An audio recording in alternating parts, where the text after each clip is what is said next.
All right, what's up? It's Beyond the Roll podcast, and we back again. We're over here, GB Atascadero, Central Coast, California. Shout out to Coach Anthony, Professor AJ, letting us film this podcast. Yes, sir. But yeah, let's get into it. We got Lonzo here. What's up? In the building. What's up, guys? How you guys doing? Special guest, Kobe, our training partner. Kobe Hutchins. He's a firefighter.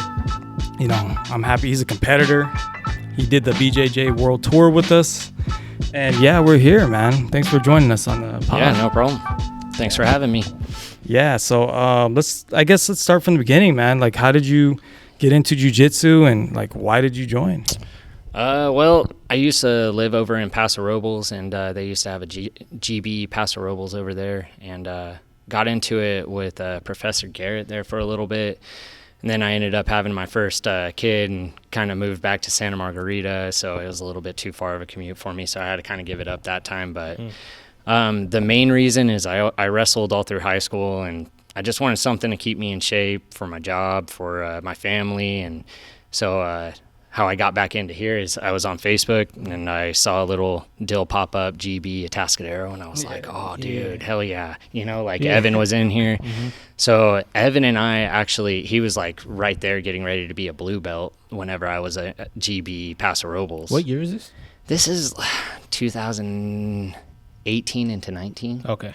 So, yeah, you know, like I think I made it to like 3 stripes there, you know, like I wasn't anything really, and kind of got a little bit of the gist of jiu-jitsu, but nothing crazy. And yeah, I brought my son in. My son was 4 years old, and he loved it. He fell in love with it right away. So I was like, hell yeah, you know, like I'm going to get him into it. And then, you know, that'll like open my wife up to like letting me get into it, you know. Yeah, nice. But sure enough, she got into it, and then my youngest got into it, and now my wife, she was more into it than me for the first like 3-4 months, you know. She went out for a little bit, but she's dying to compete. She wants to compete. She's ready to go, you know. We just need to get her back in here. She got a little back injury, but you know, that kind of stuff happens. Yeah, so. it does. But for sure. Yeah, that's how I got into it. Wow. And yeah, let's talk about, that's amazing, dude. I told you when I first saw you come back, you know, a couple months ago, I was like, hey man, I remember you, I know you, because I did train at GB Paso in 2019 with Professor Garrett. So I was like, It was cool to see a familiar face. And I remember you, dude. Like, I remember you were good, dude. I remember training with you. Yeah, it was so fun, long, man. But it was a good time back in the day. It was great. Yeah, it was amazing. Hopefully, you know, we're getting there at this gym in Atascadero. I feel like the community here is taking off. It's kind of cool, you know, especially with us starting to go and compete and everything. It's starting to take off. It's kind of cool. It's really cool, actually. Do you want to talk about your competition, how it went? Yeah. How you felt about it? Yeah. So the first guy, you know, I was talking to you guys before, and I was nervous. Everybody was nervous. But yeah, you go up there and you stand out there in the bullpen with the guy that you're going to be going up against. And I was looking at my guy, and his last name is De La Souza, and I was like, oh, fuck. This guy's for sure from Brazil, you know. And I'm sitting there thinking to myself, like, you know, whatever, I'll just go out there and do my best. I'm going to try to take him down. I have a decent stand-up game, you know, like I'll take him down, and then I'll try to get side mount, do some knee on belly, you know, do whatever I got to do. I had my mindset, you know, in that. But all the way up to that tournament, I was supposed to be going in at 181s. Right. And then I started really training for that tournament, and my weight just started going down. And I was like at 170. And I think I was even telling you, I was like, you know what? I'm just going to stay right at 181. I'm not going to, I'm just going to stay right at it, you know, whatever. It's my first tournament on BJJ. So I'm going to stay right there. And no joke, 3 days before, I was like, I'm going to go down to 168. Oh, damn. So I ended up fasting right then. I cut my weight down to 168, and then I, you know, dehydrated a little bit, whatever, went in there, went against that guy, and I ended up winning by 1 point. I went the whole 5 minutes. It was a close match. Oh, my gosh, dude. We're out here cheering them on. So I did exactly what I wanted to do. I went in there, I got a single leg, went over to side control, stayed there for a little bit, And then something happened, dude. Like, I lost my balance a little bit. He ended up bridging, getting me over to the side, and he took my back, and it was like he was a boa constrictor, dude. Like, he just went straight Just to my wrapped back. around. Yeah. Yeah. And then he got his left hand in right here, and was going for a choke, and I was just sitting there, and I remember hearing Coach AJ or Coach Anthony. He was like, "Hey, you got 40 seconds left," and in my mind, I was like, I was dead tired. 40 seconds. He's good. 30 seconds. I didn't drink much water, you know. I was sitting there thinking to myself, like, oh, dude, I'm going to lose my first match right in front of this. This is going to suck. So I ended up putting my hand in, and I was sitting there just like 40, 39, 38, and I was breathing hard. I made it all the way to the end, and I was standing on the wrong side, and I remember looking at the score, and I was like, damn, I lost by one. And then the ref switches me to the other side, and he was like raising my hand. I was like, oh, yeah. Like, you won, bro. But so, like I said, you know, I did wrestling in high school, and usually you'd go out and you do your weigh-ins first thing in the morning. So after your weigh-ins, then you're able to go eat a little bit, drink a little bit, you know. This was like you weigh in right before you go in. So that was a little bit new to me. So our matches were at, what, 6 o'clock? Your guys were a little Mine bit was earlier. at 5. Yeah, 5. You guys 5. 6. It took forever. Like, you took so long. We're like, is Kobe ever going to? Dude, It took a long time what's going standing on? out there, Yeah. bro. Yeah. Well, it made me comfortable. And, you know, at least I was standing out there. I was like, all right, you know, nerves started to subside a little bit. But, yeah, dude. So the second one came around, and, yeah, I was dehydrated. I was tired. You know, I'm older than what I was in high school, obviously, you know, by a lot. And, yeah, I just went out there on that one, and I had Coach Anthony there the whole time, and he was just coaching me through the whole thing. And you can... Knee on belly, yes. Hip knee. One hand on the knee. Yes. You're out. Under up. Head and arm. Take the back. Yes. Seatbelt. Hooks in. Hooks in. Pull the wrench. Yes. Over. Climb your legs up. Nice. See in the video, like, hey, do this. And I'm like looking over at him for the next move. Yeah. Do this. And I did that. And, you know, and I ended up tapping him out. And then, you know, right into the third match, which was supposed to be the championship match. And I thought I was doing fine, you know, like I hit through him. I did some other stuff. I was leading by points, and I went to do a hip escape while I was on bottom, and I felt something pop. And it hurt so bad, dude. I laid there for a little bit. I thought that I did something pretty bad, and doctor comes over, and now I'm starting to feel kind of like a little bitch. I'm like, gosh dang it, dude, I'm gonna get up. You know, I have to get up. So I get up, and it feels all right, and I'm stretching a little bit, and I don't know if I tore my hip flexor. I don't know what I did, but the only thing that I was thinking about was like, I gotta go to work on Monday. You know, like, Exactly, yeah. like I'm not 17 years old. Like, yeah, we have 2 minutes left in this, but is it really worth it for me to just destroy myself? And, you know, you guys are around the same ages. Recovery takes a lot longer. Everything takes a lot longer. It's a white belt tournament, you know, and I kind of thought it through for a little bit, and I decided to call it and went home with the silver, but it's all right. You know, like I would say that as a crew, we kind of came together a lot better. I thought that was cool. Like, you know, Caesar was there. Everybody was there. It was the best time that I've had in such a long time. Like, it was, who would have thought, you know? Like, going to something like that, you would think, like, man, you know, like, I lost. But I just couldn't stop talking about it. We had a 2.5-hour drive home, and I was looking at my wife, and I was like, when are we going to do the next one? You got to do it. Hey, I'm going to get Cooper in this next one. I'm going to do this. I'm going to do that. She's like, slow down, just get better, you know? And I think I was in here that week. And I was like sitting there like, But it was cool, man. I enjoyed it a lot. You guys seem like you enjoyed it a lot. I was proud of both of you. Just to even step out there, you know? Yeah, it was a little tough. That's big. A little tough out there. So. I was kind of curious if, like, you felt like you were, like, brought back to your wrestling days in high school. Because it is a different feeling matching up against someone 1v1 and you're, like, put in that spot. I don't know if you had, like, a... So I went all the way up to my senior year, and then I ended up destroying my knee. And, I ended up getting out of it because I just knew that I was going to go into a career. I wanted to do this, do that, and had a long talk with my dad about it, and he was like, dude, don't destroy your knees. And we had friends that wrestled all through college and everything, and I just kept on destroying it. So I finally ended up going like half the season, I think, and I was like, you know what, I'm done. Yeah, it brought me back to it, like it was kind of cool to get back into competing and being in there. But like I was saying, the vibe was completely different. Like the vibe there was like everybody was really good friends afterwards. Like it was like you weren't going out there to kill each other, Right. And wrestling, you're saying, is different. Yeah, I mean, it depends on who you're going up against. Like I was telling you, the bullpen was a little bit different. They would match you up with whoever you're going to be with, and then you'd stand right next to each other in line. And then they'd call you to the next mat, And it depended on how long those mats went or those matches went. And then you'd go out with this guy. And some of those dudes wouldn't even talk to you the whole time. You know what I mean?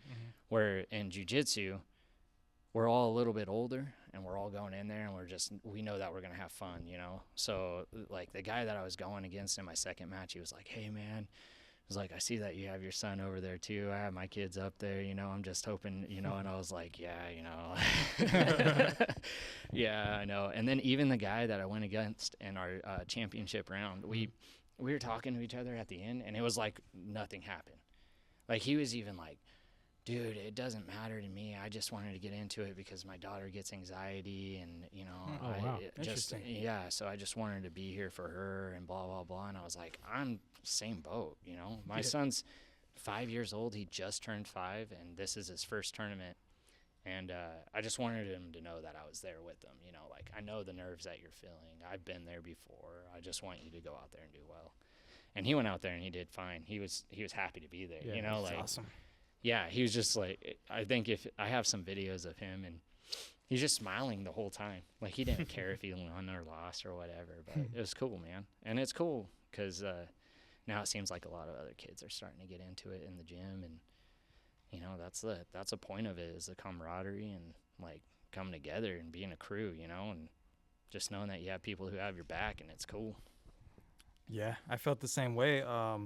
I didn't know how the tournament was gonna go. I was nervous going in, and saw you guys rolling up, and then I felt like I was telling Lonzo that those moments we had out there, we're gonna remember those like for the rest of our lives, man. Like I hadn't had it, like you said, I hadn't had a day like that in a long time. That was definitely a different feeling than just going out there playing a pickup game of basketball or playing video game, whatever.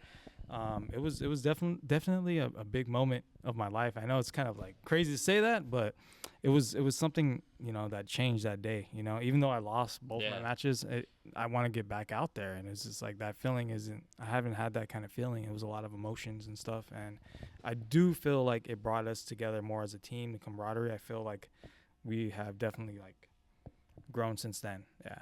That's how I feel. Yeah, it was cool. It was cool for sure. It was awesome, man.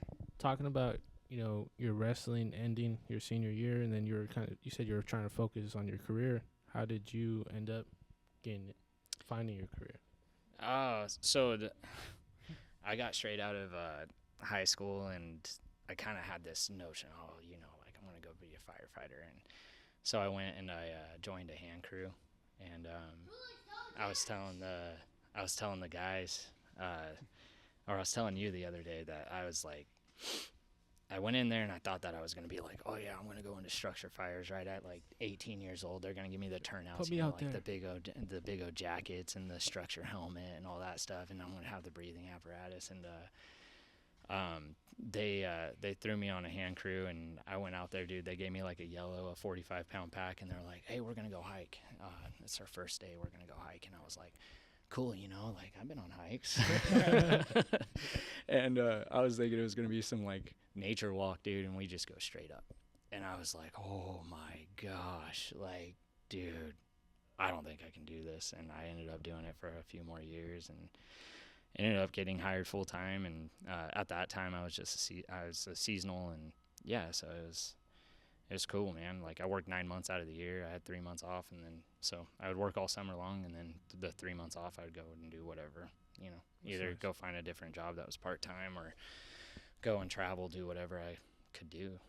but got to a certain age, met my wife, had to have benefits and everything, so I got into it full time and been doing it for the last almost 11 years full time, so it's been a while. Yeah, we got a few questions for you right here. Well, first, do you want to talk about like some crazy situations you had as a firefighter? I have some funny stories, and this has just happened to me recently. So I show up and I have a trainee on my engine, and we were going into, it's like a little vagabond, like a little hotel that is not the best, but we go over there and it's for this guy who's he's high, but he's high on like meth or whatever, I don't know, but we end up showing up, and there's no indication of stage or anything. Usually we'll wait for the sheriff's department to show up or do whatever, and there's no indication, so we show up and this guy takes off his shirt as soon as we pull up. And I'm like, gosh dang it, and my trainee's like gung-ho, so he gets out and he's like getting the medical aid bag and walking over. I'm like, hey, put the medical aid bag just really quick, just put it back in the engine. And I go over and I was like, hey man, just sit down, we just want to evaluate you, make sure that you're doing good, whatever, and I'm thinking to myself like, dude, I'm gonna have to do like a double leg takedown. Full amount, side control, right. Like I'm going back to competition thinking, I'm like, like you're acting pretty sketchy. And he walks up to me, and the first thing that he says is like, he takes off his shirt and walks up and he was like, hey, what if I fucking headbutt you right now? And I looked at him and I was like, you don't want to headbutt me, bro. And he goes, you'd probably kick my ass, huh? And I was like, I'd probably do my best to kick your ass. Yes, 100%. And he was like, cool, man, cool. Turns around and walks away, and he goes and starts picking on other people. And I was like, get back in the engine, we're leaving. So we ended up leaving and waiting for the sheriffs to show up. He ended up calming down. But that's one of the stories, like, yeah, we've been to a lot of high-stress situations, done a lot of cool things. But, yeah, for the most part, as far as how it correlates to jiu-jitsu and all that stuff, that's one of the cool things is, like, I'm a white belt. You know what I mean? Like, yeah. I'm not going to be doing too much, but at least I'm coming in here and trying to be better and try to be ready for those kind of situations if they do ever kind of come out of there, And another thing is it just helps me stay in shape. I'm in the best shape that I've been in, like, 10 years. Nice. Awesome. Yeah, it's cool. I would say that's good, staying in shape as a firefighter, because I have seen some firefighters out there that just, like, even cops too, man, they just let themselves go. They got like this big belly and stuff like that. Yeah. But it seems like jiu-jitsu has just given you that extra confidence. Like, hey, if I have to do a single leg on this guy, I can do it. I just did it in competition. I did it in practice. So it gives you that confidence. Yeah.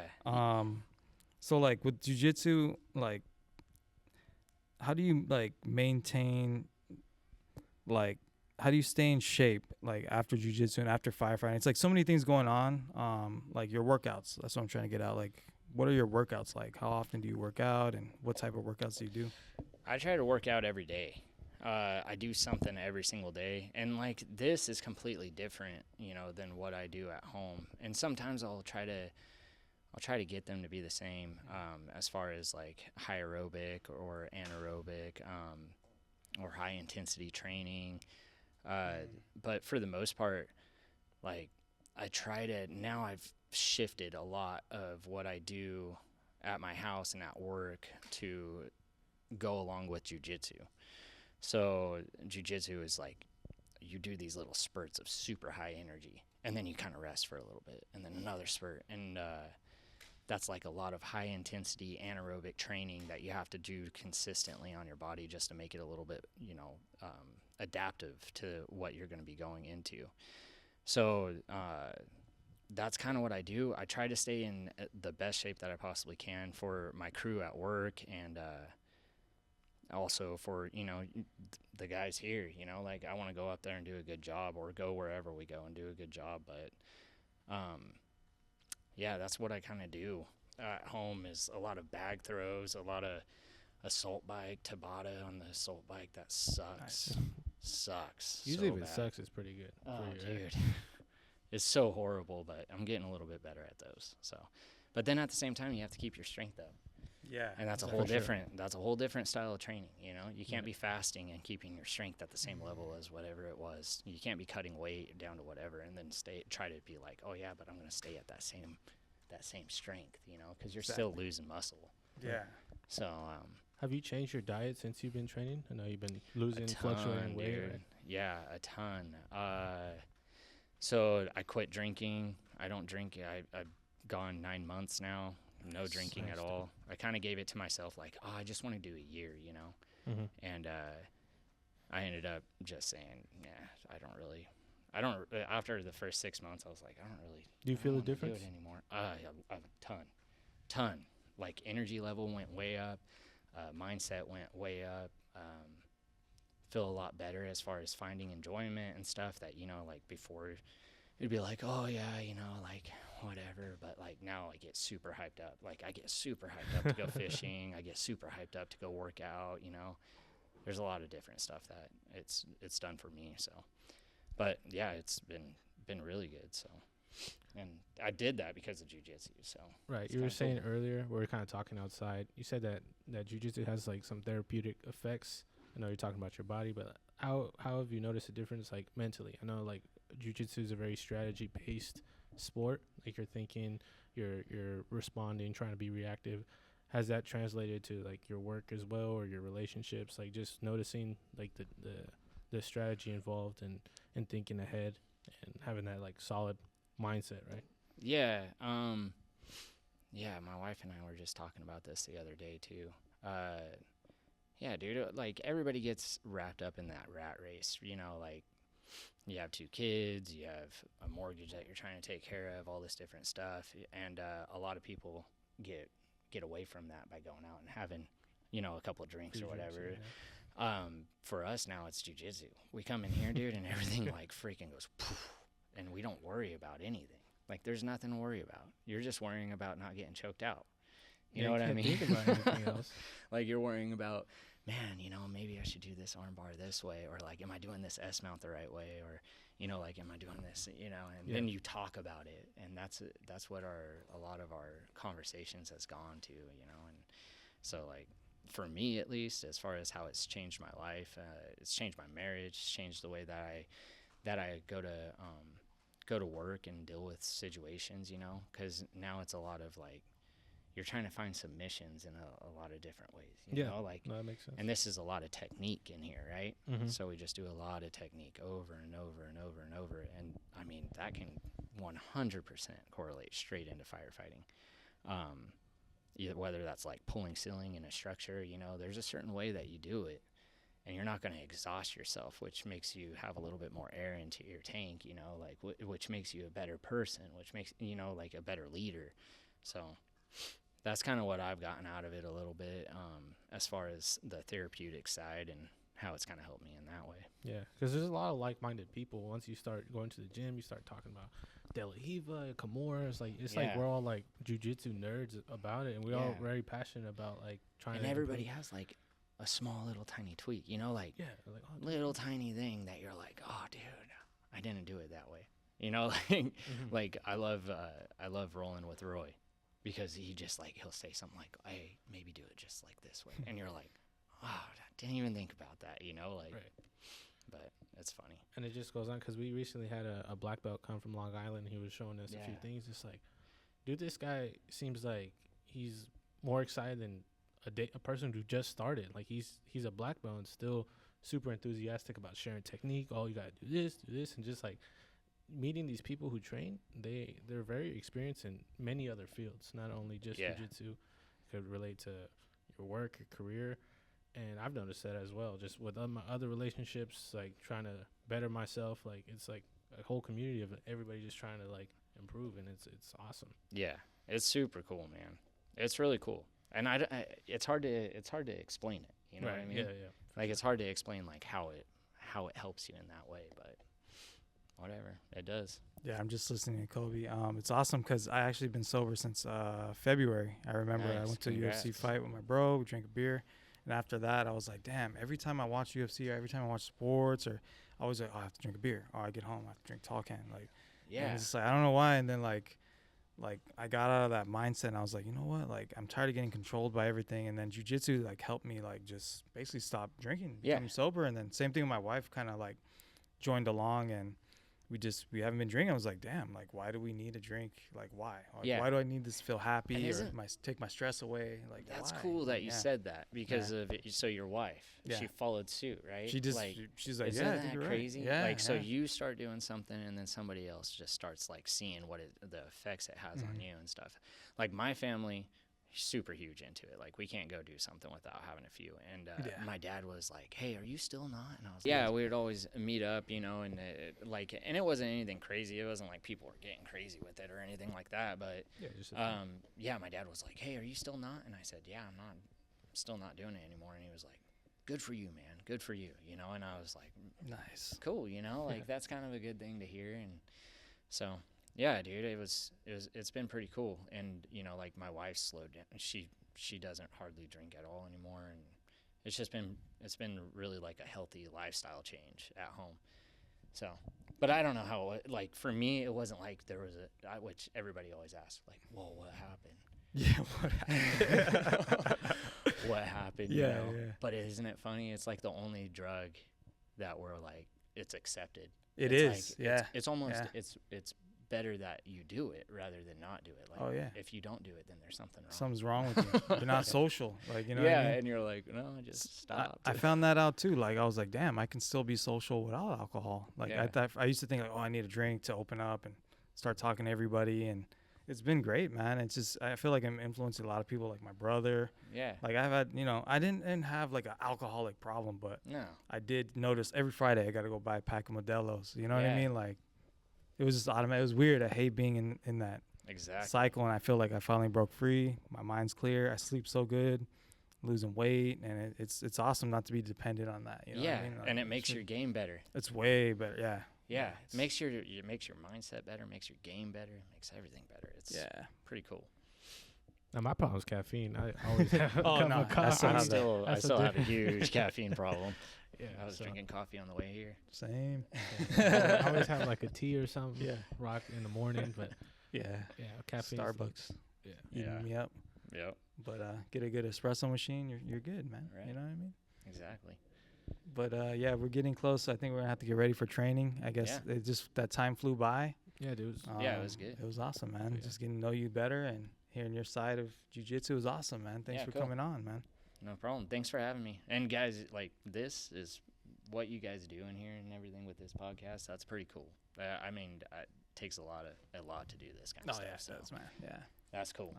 Appreciate you, man. Appreciate all you guys. Thank you for having me. Thank you, Kobe. I guess we're out. We're gonna get to training. Yeah, we'll get you back on. All right, guys. We'll catch you on the next episode. We out. Be on the roll, boys.